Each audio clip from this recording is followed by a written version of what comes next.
no Nilo, porque eu assisti esses dias. E você gostou? Eu posso falar uma coisa? Pelo tom, eu vi que o Tito não gostou. Eu não lembro da trama toda. Eu lembro de um ou outro detalhe, mas eu não lembro da trama toda.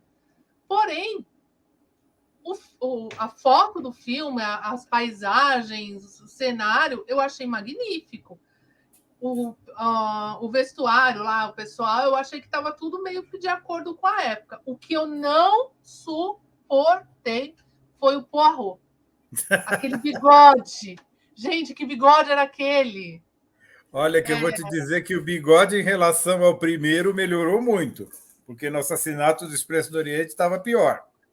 E a explicação que dão no... Não, isso sim foi o que... Gente, inventar história sobre o... História que não existe, biografia que não existe para o personagem, eu acho muito estranho, sabe? Aí voltou e voltou bonito agora, hein, César? Acho que agora resolveu. Espero que sim.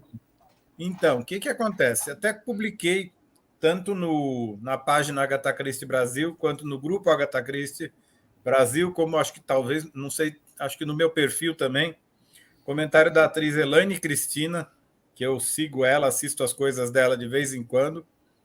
Aliás, de vez em sempre, todos os episódios, são 41 já do programa dela, eu assisti todos, e ela estava falando sobre o remake de Pantanal, que ela fez a primeira versão, né?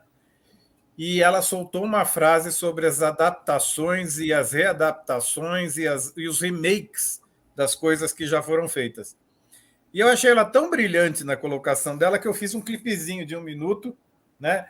E coloquei lá. Gente, olha o que a Elaine falou de remake, né? Ela falou, gente, não adianta você querer inventar a roda, porque a roda já foi inventada, tá? Claro. O que você tem que fazer agora é aperfeiçoar alguma coisa. Então, não queira refazer uma coisa que já foi feita, que já foi sucesso, porque dificilmente você vai conseguir.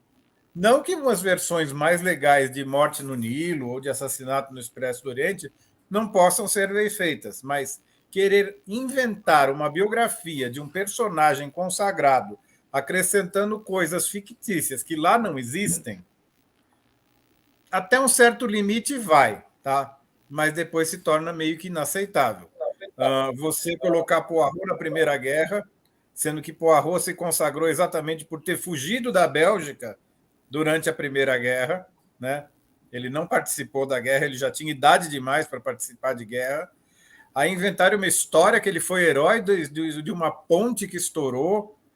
Aí trocaram, historicamente, o Poirot gostava da Condessa Vera Rossakov, inventaram lá uma menina que não tem nada a ver, agora fugiu o nome, que no primeiro filme ele pegava era até meio ridícula, uma cena assim totalmente jogada, ele pegava uma foto, fulana, esqueci o nome da fulana que não tem nada a ver, né? A Tati está falando que está com medo de assistir. Pois é, gente, mas ali foi um pouco demais, tá? E alguns personagens icônicos e que na primeira versão foram de sucesso, tá? Como, por exemplo, o personagem da Angela Lansbury, que era a Salomé Otterborn, que era fantástica e tinha assim uma veia meio comédia, transformaram ela de escritora para cantora, até aí para mim não foi problema nenhum, mas tiraram essa índole meio cômica dela, que era importante, e o principal, depois eles mataram no final um personagem fictício que não existe na obra da Agatha Christie. Espero que tenham matado esse personagem, que teoricamente era quem conduz o fio, era o fio condutor das duas histórias, e era um personagem até que fez uma cena maravilhosa no começo. Eu não acreditei quando eu vi aquela cena, falei, gente, que coisa incrível, né?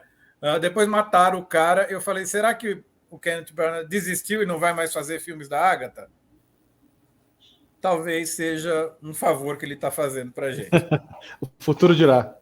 Mas isso é verdade, é igual eu estava comentando outro dia com a Débora também, as adaptações do Sherlock Holmes, né? Esses últimos filmes que fizeram, assim, não tem, transformaram numa coisa steampunk, puseram coisa que não tem nada a ver. O problema é o seguinte... Eles querem transformar um personagem que é meio quadradão do começo do século passado, ou no caso do Sherlock, do final do século retrasado Sim. num super-herói moderno, tipo Capitão Exato. Marvel, alguma coisa assim. Não vai, gente. Não É vai. o que eu falo. Se querem ter um tipo de herói como esse, cria um novo. Não precisa. Porque o que você falou, tudo que você falou, tem um ponto que toca que é justamente o que causa essa revolta. É a tal da memória afetiva. Quando você vai e desconstrói tudo que um personagem é, você ataca a memória afetiva de tanta gente que todo mundo fica revoltado. Quem que acaba gostando? Gente que não tem nenhum background com aquela história. Quem nunca viu Sherlock Holmes na vida vai ver o filme e vai achar o máximo. Agora, todo mundo que tem uma memória afetiva vai falar, nossa, que lixo. Todo mundo que não conhece a Agatha Christie, que não conhece as histórias, vai assistir o filme e falar, nossa, que filme fantástico. Mas vocês que têm todo um background, toda uma história e uma memória afetiva, inclusive, vocês veem, pô, mas mudou tudo, não pode, não dá. E eles estão fazendo isso cada vez mais, né? Nas adaptações dos super-heróis, isso aí é em tudo. Sim. Agora, conversando um pouco aqui com o nosso chat, ó, a Cris, que é uma mestra em Agatha também, está falando que algumas pequenas modificações são aceitáveis, mas inventar coisa é lamentável. E a Mizaki, gente, que não deve ser uma leitora de Agatha antes do filme, ou as duas coisas são meio recentes para ela, falou que parou o filme na cena do bar. Tá? E a Mizaki é o que existe de mais moderno no geral que a gente pode citar, né? Mas, em todo caso, eu sei de gente que nunca tinha lido Agatha Christie, que assistiu o novo Assassinato do Expresso do Oriente, foi ler e depois que leu, chegou à seguinte conclusão. Gostou mais do livro do que do filme. É isso que a gente quer. E uma coisa também que muita gente me fala assim, nossa, mas como a família permitiu? Gente, família não permite nada, tá? Até, vamos dizer, a série Poirot, ainda existia um controle mais rígido do que ia ser feito, tá? Mas nos tempos modernos, hoje em dia, você vende os direitos de uma obra tua para o cinema, acabou, cara. Já era. Se eles quiserem escrever uma história nova, tá ali que eles têm direito e acabou. Então você opta, ou você nunca vai ser levado para o cinema, ou você aceita que pode acontecer alguma coisa que não te agrade. Mas os contratos modernos, principalmente com grandes estúdios, são assim.